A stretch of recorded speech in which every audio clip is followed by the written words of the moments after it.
Good afternoon.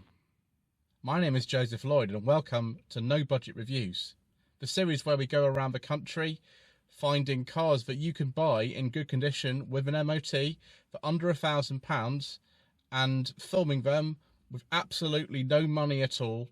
So we have to use my phone, no microphones, no fancy DSLRs, nothing like that. Just good honest cars that you can buy for very little money and you can enjoy driving.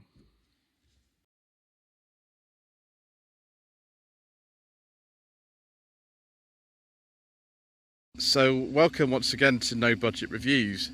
Today we're out in the countryside, somewhere in the Chiltern Hills. I found this amazing 2004 Suzuki Ignis 1.5 Sport. These cars I didn't realise could be obtained for under £1,000, but the owner, Andy, who's very kindly agreed with me to film his car, says he only paid £800 for it, which is brilliant. The reason the engine's running is because someone previously has fitted this very annoying security system with this funny key to it, and if you don't have the engine running when you're opening and closing the doors, it tends to go off a bit. The car's a little bit dirty because Andy tried to find somewhere to clean it, and all the places to clean the cars at the moment are closed. Of course, he is keeping his distance away from me, and I'll be going out on my own a little bit later on.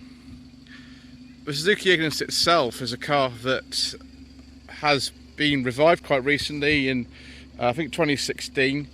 There is actually a review of the current generation Ignis on my channel as part of Two Jacket Reviews that I filmed back in March. That is actually a very good car, I really enjoyed it, but this is a completely different sort of thing. It was co-developed with General Motors, so there are certain bits of this car that are familiar, like the headlight switch, which is the same as I think on the Corsa B and Corsa C. But the engine is Suzuki's own work. This is the sport model, so it's a 1.5 litre engine developing 107 horsepower. This actually is a standard body kit, if you could believe that, and the colour really suits it. It's the Suzuki rallying colours of the time.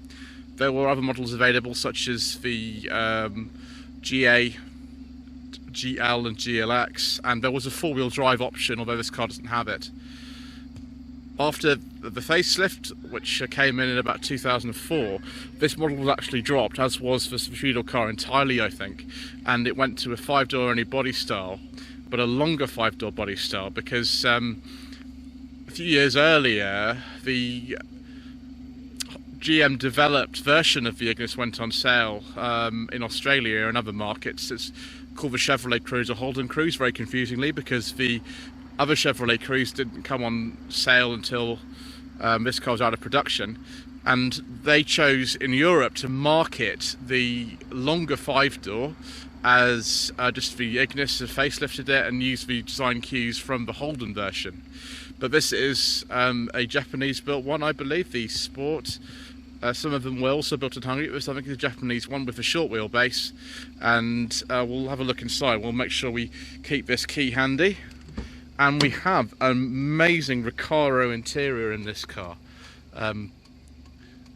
Fishnet Recaro, a bit like an old Capri. Some of the bits in here aren't standard. This is not standard, this yellow trim here.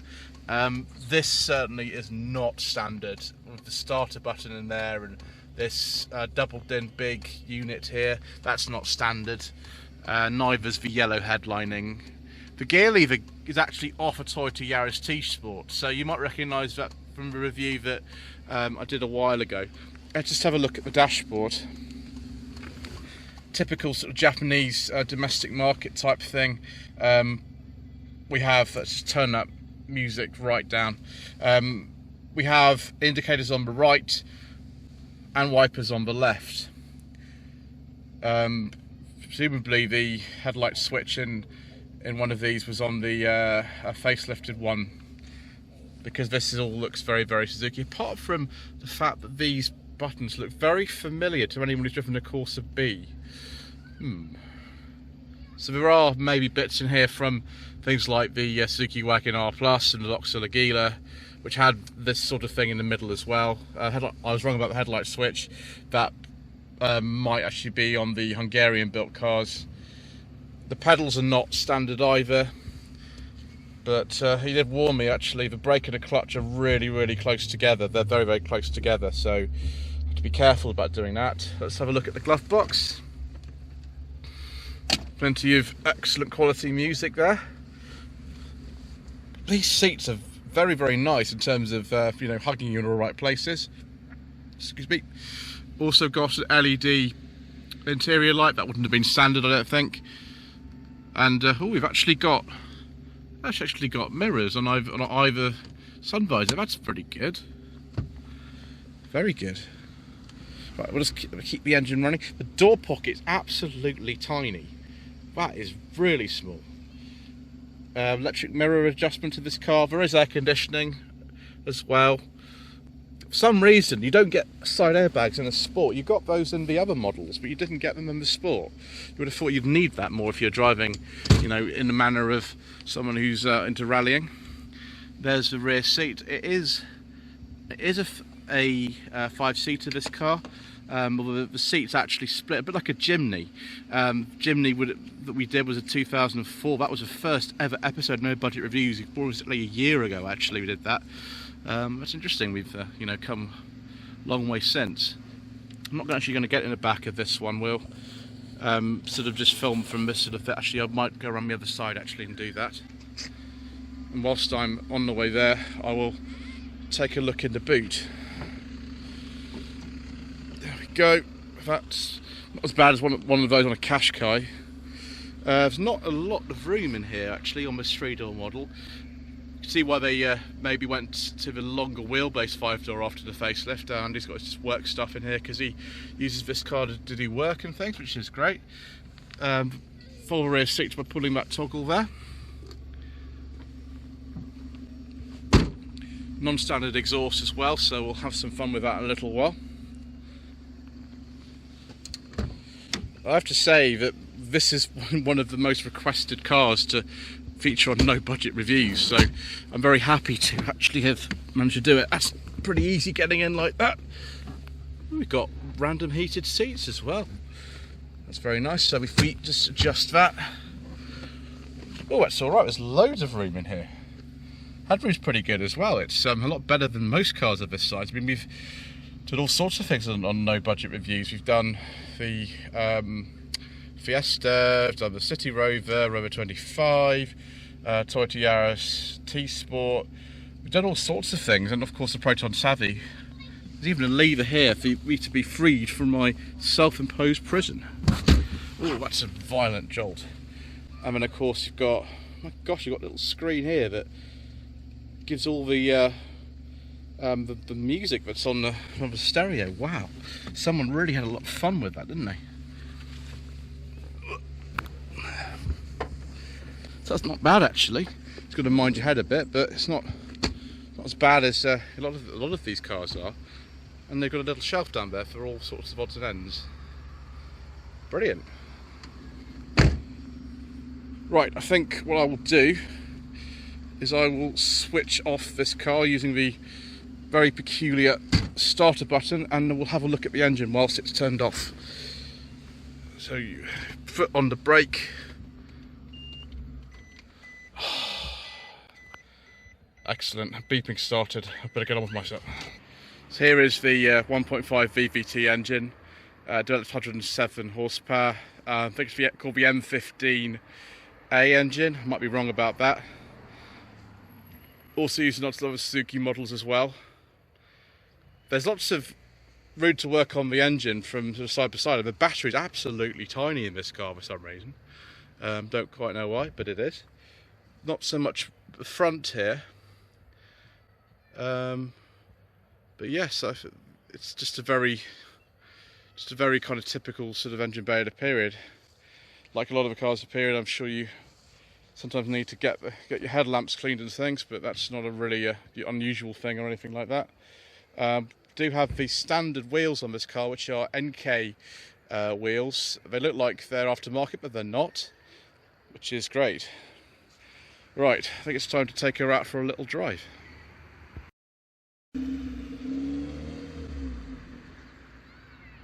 Well, 1.5 years. I'm sorry it's a bit dark in here. I am wearing my big coat today, like a proper rally fan. Andy said to me, if you don't want to stall, just make sure that you give it plenty of revs. Immediately, Andy used to have a Yaris T-Sport, and this feels so much more lively than one of those. They've got about the same horsepower, but yes, it feels so much more lively. Stick the lights on, there we go. Wrong side, of course, because it's a sort of Japanese domestic market type car. I think these gauges that actually have sort of a silver and blue effect are actually standard. Right, there we go. Lots of noise. Gear changes, it's quite nice. So the other options available with the Ignis range were a 1.3 litre with 81 horsepower. Later, when the DVT engines came in about 2004, they then upgraded to 93 horsepower. The engine available generally with the automatics and the four-wheel drive, they weren't actually kind of optional, but if you either had an automatic or the four-wheel drive foregrip. That was 99 horsepower, and this one's 107. Trim levels were the GA at bottom of the range, then the GL, that was available on both the 3 and 5 door cars. The GLX was available just on the 5 doors, and then the Sport, of course, this one, that was available only on the 3 doors. So we'll take this up to Ivinghoe Beacon, which is a sort of famous place in this area because a lot of old ITC series were filmed up there, such as the Baron, Man in a Suit, no, not Man in a Suitcase, sorry, Department S, the Champions, Jason King, the Adventurer, all those sorts of things. So when we switch the camera around in a bit, you'll be able to see that. And of course the Avengers, which wasn't made by ITC, but a lot of people think it was, but it wasn't. It was made by ABC Television. It's a privilege to be driving a car like this and on these sorts of roads. The steering is really nice. You'd think a car like this, but it's quite high and looks a bit like a very small MPV, would actually not handle particularly well, but it does. The suspension's a little bit on the firm side. Now this car has done 101,000 miles, so it's not in the first flush of youth, but it feels good. It feels a bit raw, to be honest. It's got a lot of noise coming through. A bit like a rally car. Feels very focused. That was a word Andy used. It said it felt very focused, and he's absolutely right. It does feel very focused. Yes. Even at quite modest revs and modest speeds, it feels absolutely great. I'll just change it around in a second so you can have a look and you can see what I'm seeing.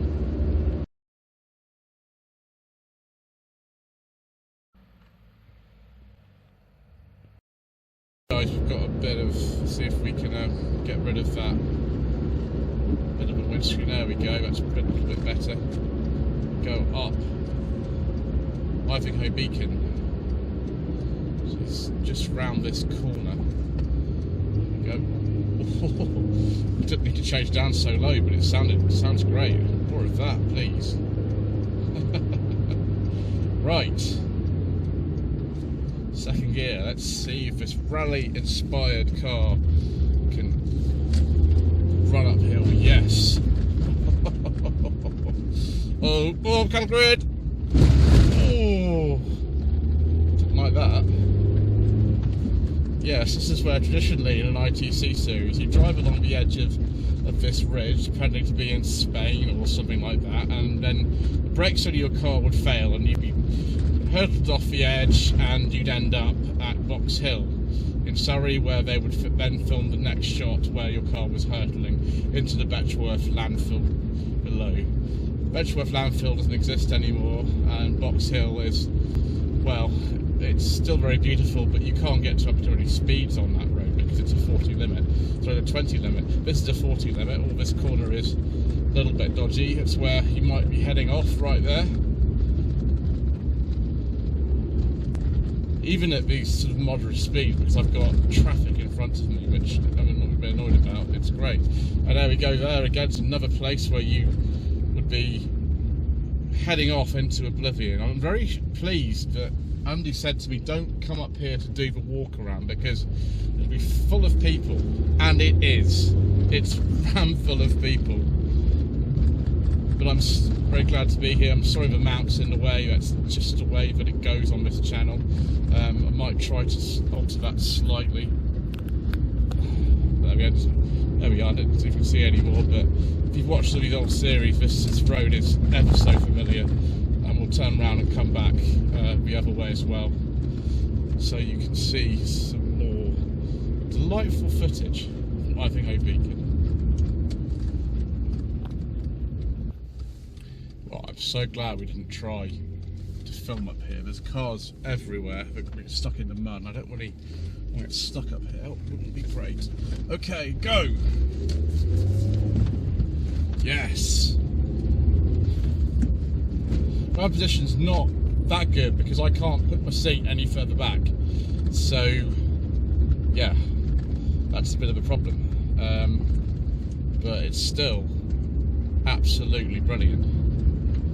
It's not refined, it's not that comfortable, but it does feel like a little rally car, and I have a huge smile on my face. It's such a shame that I can't, you know, actually do anything anywhere approaching sort of proper driving at the moment, because having to dodge pedestrians and motorbikes and all kinds of things. But we are up in the Chilterns and it's great. Always very happy to visit old television locations, and as a lot of you know, that's we like to talk about on the channel, old television series and locations and things. But this is a fantastic car to drive along here as well. It's got a nice gear change. It's a little bit long on the throw. The ride is a little bit on the firm side, so it's not really the best in terms of town. The car actually has a reversing camera fitted as well, but obviously, you know, the aftermarket stereo is here, so I suppose it's practical in that way. And you know, it's just a lot of fun. I can see why people have been asking for one of these to appear on the channel for so long, because it's frankly brilliant. It's really, really a very different type of car from the Yaris T-Sport. It's a very different feeling. I mean, you look at the statistics, and 0 to 60 in both of them is about 9 seconds. They've both got about the same power, and yet the character of these is so different. You know, Yaris T-Sport's maybe not the most refined car in the world, but this is, you know, completely different. Right, I'm going to give this one more chance to give it me a road like I can drive. Oh, capital grid. And then we will come back and draw some conclusions about the Ignis Sports. Viewers, I almost got killed by a BMW 5 Series because I came out of junction and didn't quite see him, but I put my foot down and this little car, it gathered up its skirts and it went for it. And if I wasn't right behind a Mark 3 Focus at the moment, and I'd be having a lot more fun. But yeah, it got me out of trouble. Didn't quite see him, unfortunately, until it was too late, so I stuck my foot down and got out of danger. And that's sometimes very important in a car. It's glad I was driving this and not a Mini or something, because it had no power. But yeah, that was good. So we are. Right. Trying to head back and finish the video off.